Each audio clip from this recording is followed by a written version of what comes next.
I started to look around and say, who was he talking about? Good morning, church. Good morning. Good morning. How's everybody? I'll take that for a second. Bless. Thank you. Man, you look so good. I passed the church. I said, these people look so nice. This can't be my church. But the spirit that was in you guys, that's what I was attracted to. Yeah, that's what I was attracted to. As Pastor was talking about, we do have a history. And our history starts way back. And let me repeat it. Pastor and I was coaching. In fact, Pastor calls me a coach. Because that was I thought that was my calling. I was a coach. And that's what I love, coaching kids. Not so much of X's and O's, but their approach to the game. And a lot of times the approach to the game is their attitude. How you approach the game.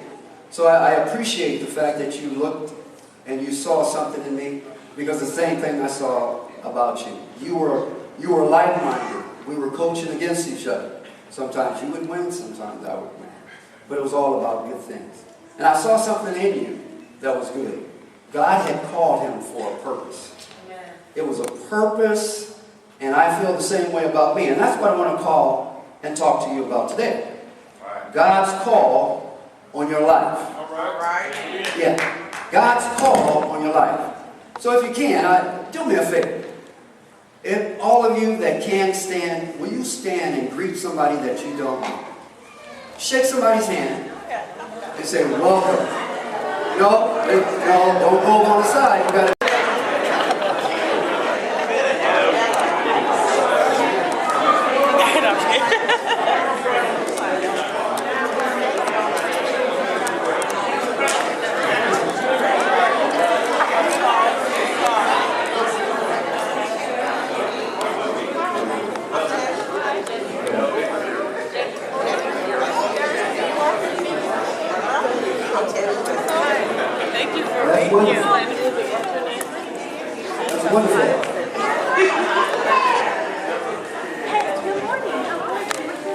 That's good. That's good. That's family.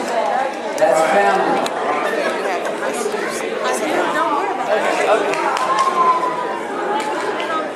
No. Okay, y'all. All right, don't say the 50 people are just spoke to a three. Or they're going all outside. Yeah. But look, you see what that shows? You see the approach to that? Yes. That's something that you did, a conscious effort that you went out. Some people I can see, but the more you do that, the easier it is. Yeah. And the more you start to do, you know why? Because you were thinking about other people instead of you. You didn't go and say, I wonder what they're thinking about what I'm wearing. No, you say, how you doing? Good morning. That's what we're talking about. That's why God wants to use each and every one of you. There's a calling on your life. Amen. Just like the sister said, I don't know how old you have to be. The youngest one in here has a calling to the oldest one in here. Everyone in here has a calling. Everyone in here has been given by God certain principles, certain talents for you to accomplish the task that God has given you.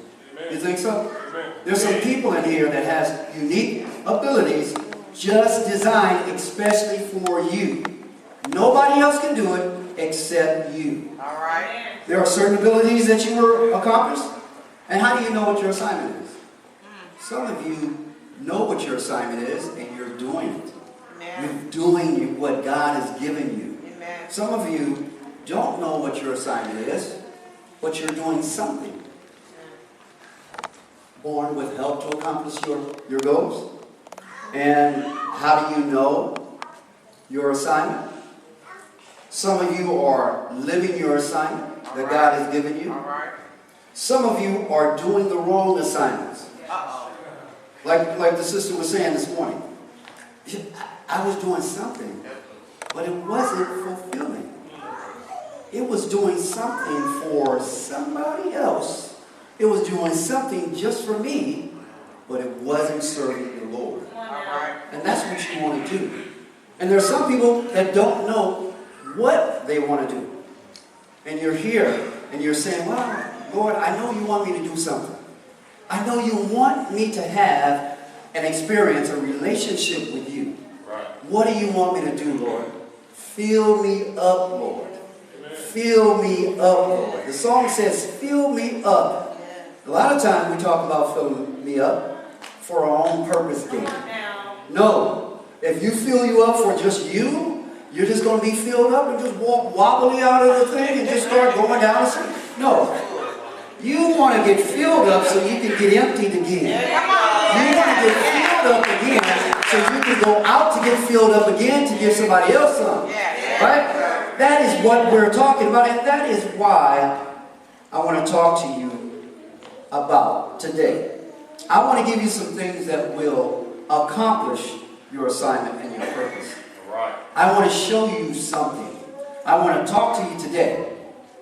Listen. Because if you listen to these things today, God is going to turn it around. God is going to fill you up. Now I want to show you a film clip and see if that is something that is good.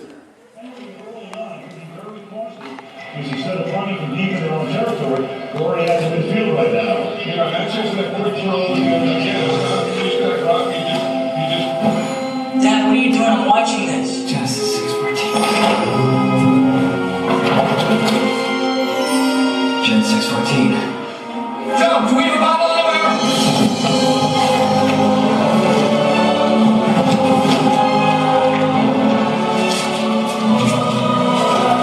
Genesis 6:14. Make me an ark of gopher wood. Gopher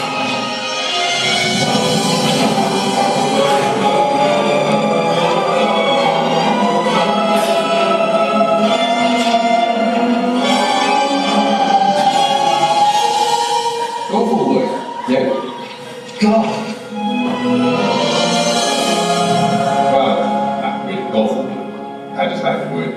No, it was pine and maple. It was clear cut from this valley, right from under all those houses. Excuse me, do I know you? Not as well as I might. I see you got my housewarming gift. That was you? You sent those? What are they for? Hey! Genesis chapter 6, verse 14. I want you to build an ark. You want me to build an ark? Yes. So that's why the tools and you are responsible for the wood? Alright, well, let's just start over. Hello, I am Edwin Baxter, born June 15, 1962, 8 pounds, 7 ounces. Mother Scarlett Ann Parker, father Eugene Evan Baxter. Ooh, you have internet access, very impressive. Do you also have cable? You're a clean freak. You care much too much about your outward appearance. Your left nipple was 1/4 inch higher than your right nipple, and when you were a little boy, you were afraid of donkey. Who are you? I'm God. You are God. Yes. I want you, Evan Baxter, to build an ark. Okay, you know what? This conversation is a little thing I'd like to call over. But I gotta go, because frankly, I have an ark to build. Busy, busy, busy, busy. Nice meeting you. Take care. Oh, and... All right. See you later. Get off of it. It's over. That case is gone. I am successful, I'm powerful, I'm handsome, I'm happy. Successful, powerful, handsome, happy. Oh! Get it out, son. I'm getting up this. How did you get in here? Come on, go, stop. Oh, no need. Look. There's one right there. Right there.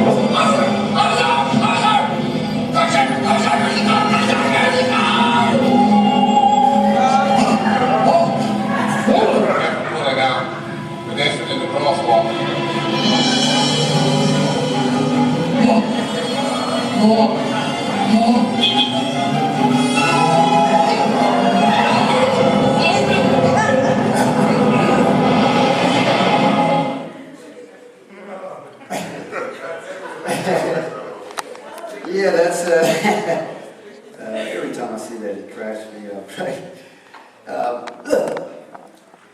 That was an over-dramatized subject of what we're talking about.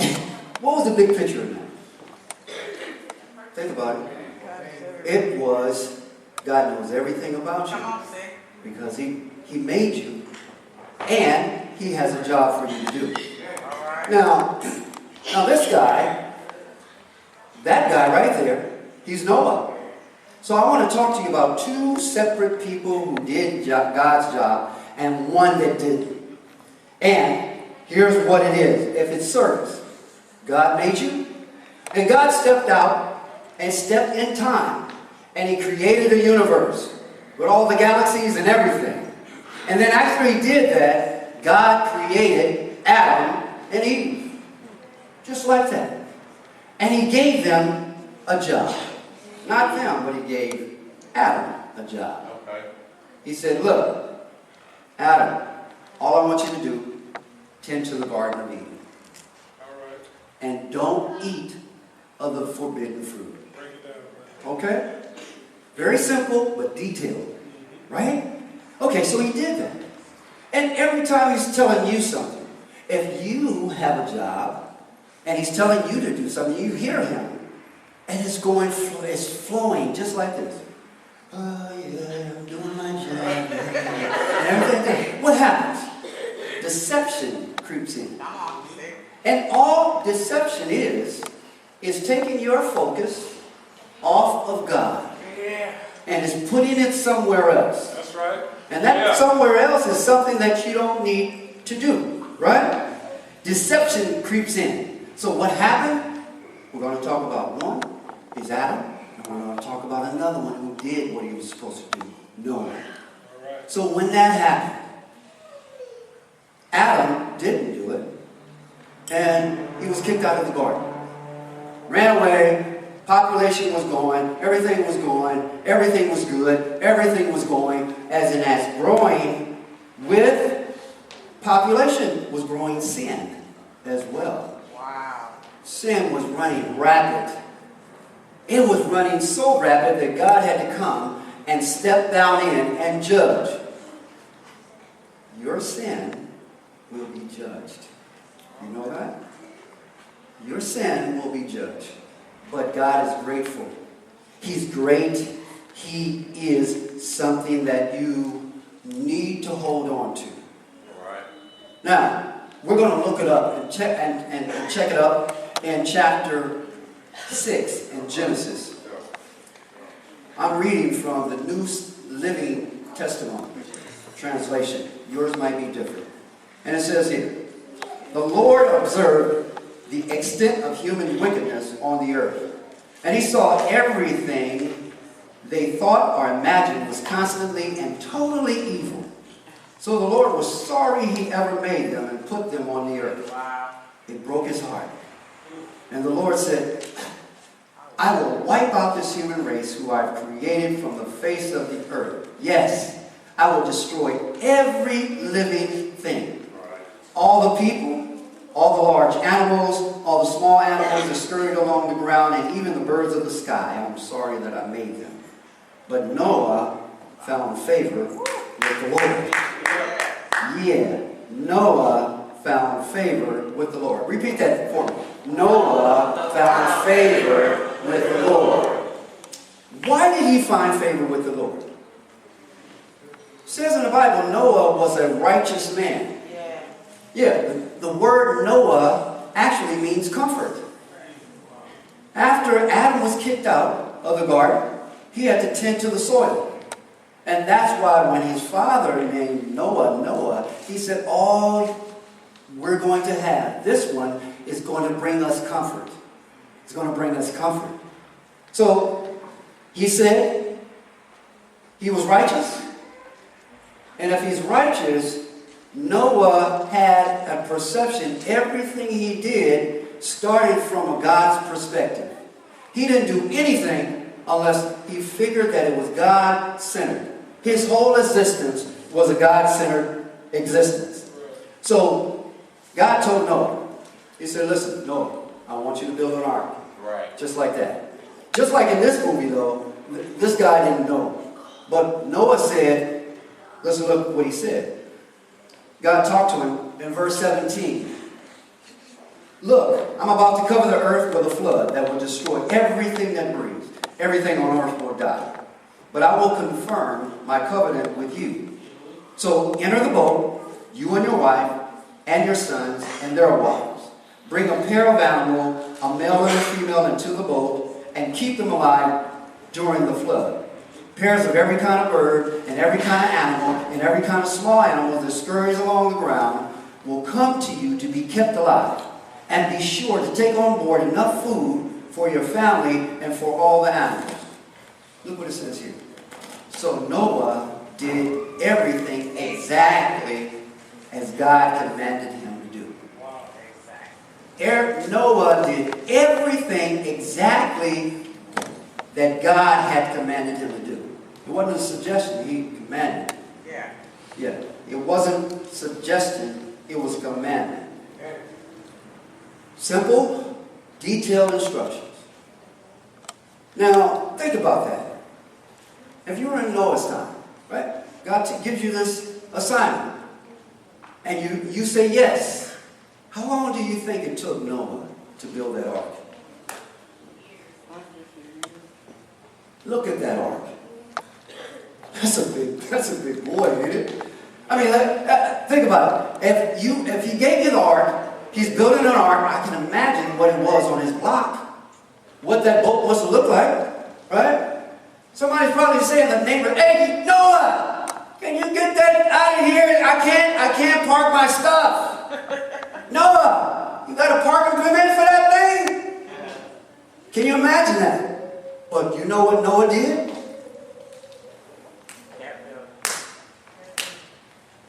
Kept building, kept sowing, kept building, kept sowing.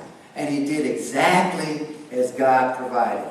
He told him exactly the measurement, what kind of wood he wanted, how to do it, but he didn't tell how long it's going to last. I'm going to tell you what. Noah was 500 years old when God asked him to do the ark.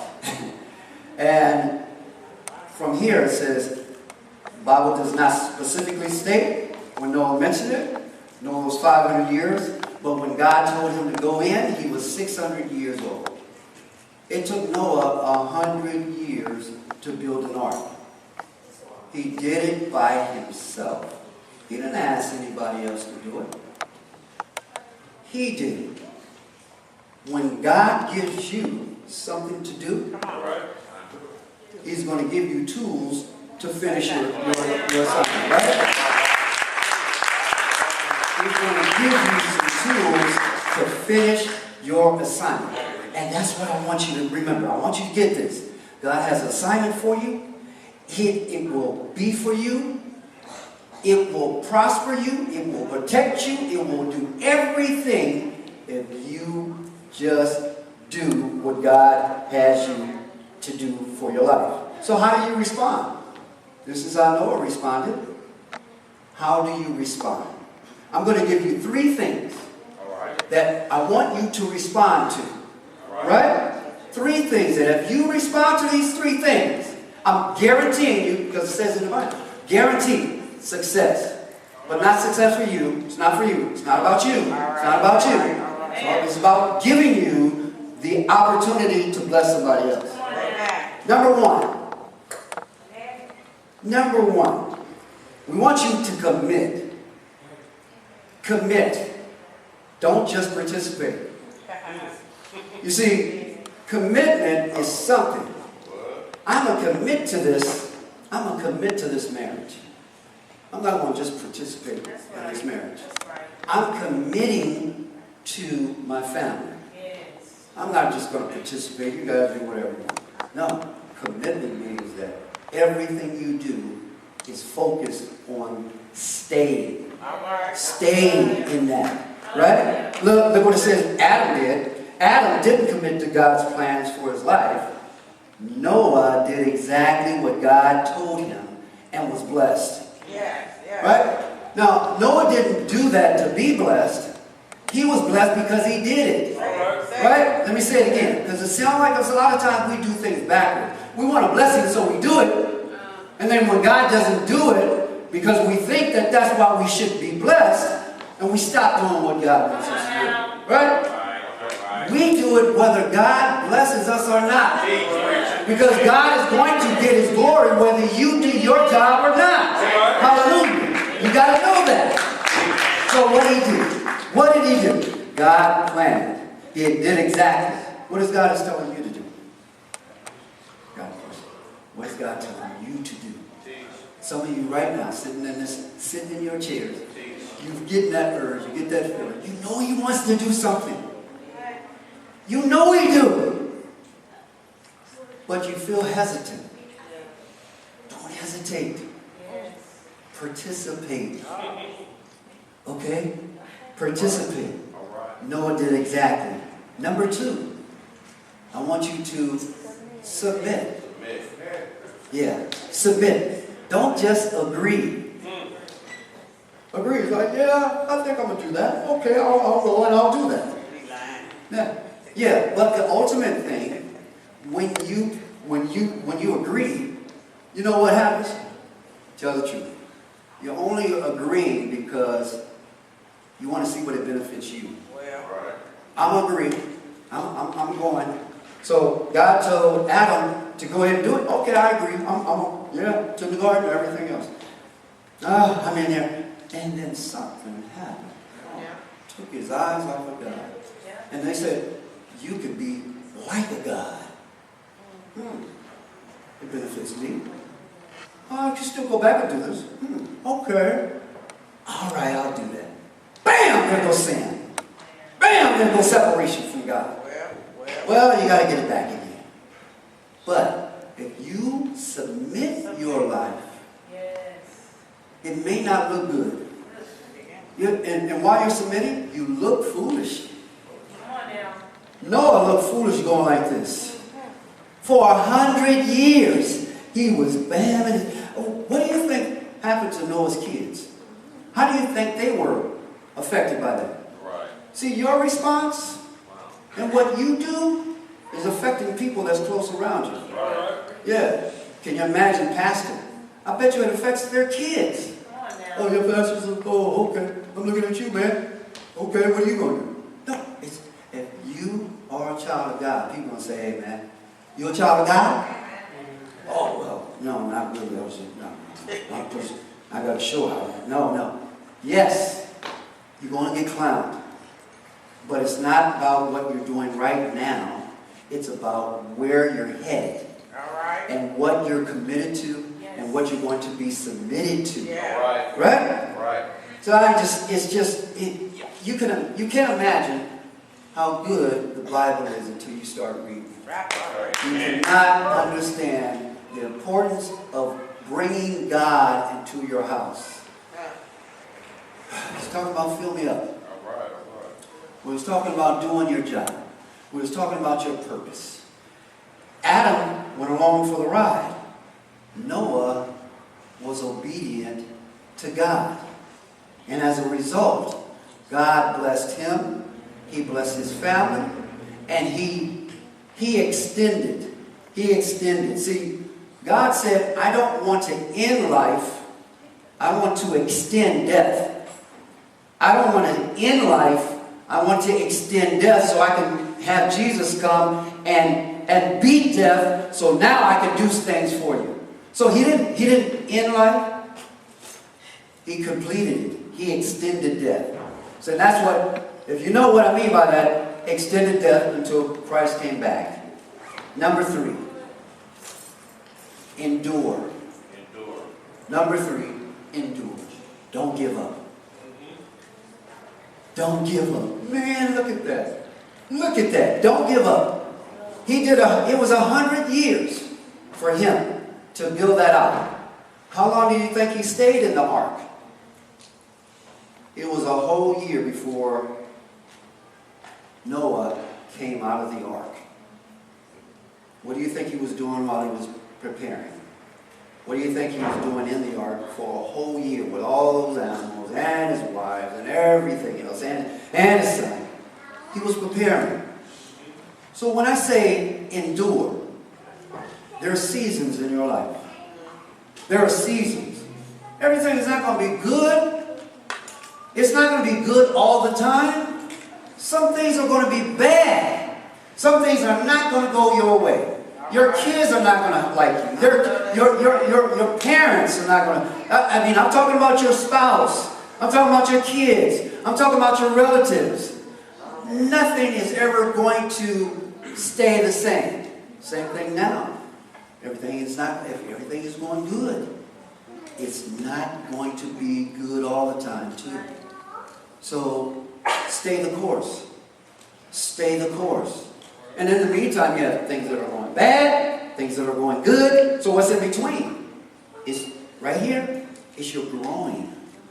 You're growing. When you plant seeds, you wait and then you sow. So that's what Noah did. He was obedient. He submitted. He committed. And then he persevered. So if he did all those things, Adam wanted something for himself. He didn't want to commit to that. And sometimes when you want something for yourself, if you don't submit, if you don't commit, and if you don't endure when things happen wrong, you're going to give up. I want to tell you a secret. Right. Here's a secret. I'm just going to give it to you. It's easy. When you are at your worst, God is doing something in your life right then. When you are at the time where you're about to give up, don't give up, because God is about to do something for your life. As soon as you give up, as soon as you say, all right, God, I give up, that's when God can start working in your life. I'm talking about, I'll give up on this, trying to do it myself, not giving up on the project. But if I'm over myself. I can't do anymore. I try to do stuff. My kids are not listening to me. My spouse is not listening to me. So I just give everything, fill me up, Lord, and that's when God can use you. That's when He can use you, right? So I want to talk to you today. It's not a big thing. It's simple, but it's detailed. You have to know what you're capable of doing. There's what we call, at Peace Chapel, 3D discipleship. It comes with, what does God want me to do? It's 5 things. We call it the shape. S is for your spiritual gift. H is for, what do you have a heart to do? What do you have a heart to do? Because some of you are not doing what your heart is doing. And if you're not doing that, you're not going to be pleased. Okay? S-H. A is your ability. What abilities do you have? What talent do you have? He wants to use those. S-H-A-P, your personality. Some people have outward personality. Some people just want to work in the background. Whatever your personality is, God still uses that because He made you for that, right? And then E, your experiences. We call them good, bad, and the ugly. The good experiences are things that have happened to you. If you went to college, you have a family, your family's intact. Those kinds are what we call good experiences. The bad experiences, those are the ones that you made a mistake. You did something that you did to yourself, and now you made a mistake. You went out and you know you shouldn't have went out. You made this relationship and you know you shouldn't have did that. Whatever it is, you did it on your own. The ugly are the ones that other people did it to you. You might have been molested. You might have been homeless. Somebody else did something to you. Those are the things that you have no control over. But God does not waste your testimony. He uses those to build on, to get filled up, to go out and give back to whatever situation you're in. Whatever situation you're in. So today, starting today, you can use your ability, and God wants to have those things for you. If you want to have good success, obey God's laws. Like He told Joshua, The greatest of all his gifts was a gift of love. Let me repeat that. The greatest gift that God gave, he gave was love. Amen. Because he gave his son. Amen. He gave. He was other-centered. He wasn't self-centered. Once you know who you are, then it's your responsibility to train somebody else. So today, Pastor Joel has that next step tip. And he wants you to make sure that you can start right now, today, in Christ's army. We are in Christ's army, right? We're in Christ's army, and you need to be loaded with ammunition that can shoot down the predators that are out there for you. The other night, Noah's life was used as an illustration by Jesus. This is not up on the board. It was used as an illustration just as it was in the day of Noah. Think about this. And this is almost, I'm almost finished. You saw how Noah was used by God when he said, go in. And what happened is that, go in, I'm about to reign 40 days and 40 nights. You are all independently Noahs. You go in, and God closes you in inside of him. And all the rain that comes down, everything that happens to you bad, everything that is going in you bad, God is letting you know that it's raining. I'm destroying all that stuff that has happened to you. I am going to do all the bad relationships. Everything that happens to you as a result of that, I'm going to raise you up just like he did the boat on Noah. Everything that has happened to you, all your relationships, all your bad experiences, as they rain down, God is going to elevate you to the top. He's going to change your life. He's going to bring it back up so when everything subsides, he's going to come down as with Noah. He's going to open up your life. He's going to have you come out. And he's going to say, not only do I add to your life, I want to multiply your life. So go out and multiply your life by helping somebody, and that person helps somebody else, and that person helps somebody else. And your life is good. You're going to be here on earth until it's time to go home. You're going to be here. So let's give you guys this. Thank you. I'm going to bring Pastor back up so he can make some closing remarks. But remember, God is not finished with you. God is not finished with you. You just started. And you have something new every day. It's really new. Pastor? Amen.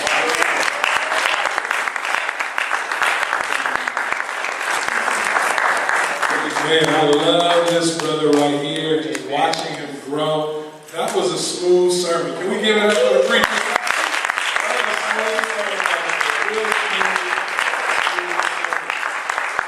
If you don't know what God's calling is on your life, you don't have to leave here without knowing that because he broke it down for you. You need to commit to God's purposes, right? Commit to God. Commit to the things that you do know.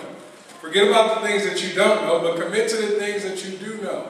You need to submit. A lot of people don't want to submit. They halfway submitted. I'm going to do it my way. I'm going to do it God's way. I'm going to do it my way. I'm going to do it God's way. And then we try to please everybody, right? I'm going to do it what other people want me to do, but we don't submit to God. We have to submit. Submitting means that you surrender. You wave your hands and you say, you know what? I'm waving the white flag, Lord, not my way, but your way. You got to submit. And then after you commit and you submit, you have to endure the things that comes along with that. When we make up our mind to do what God calls for us to do, we can expect opposition.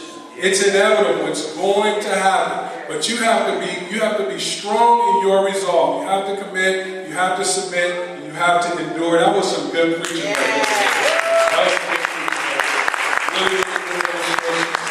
You went a lot shorter than I did, so I really got like 20 more minutes to preach if I wanted to.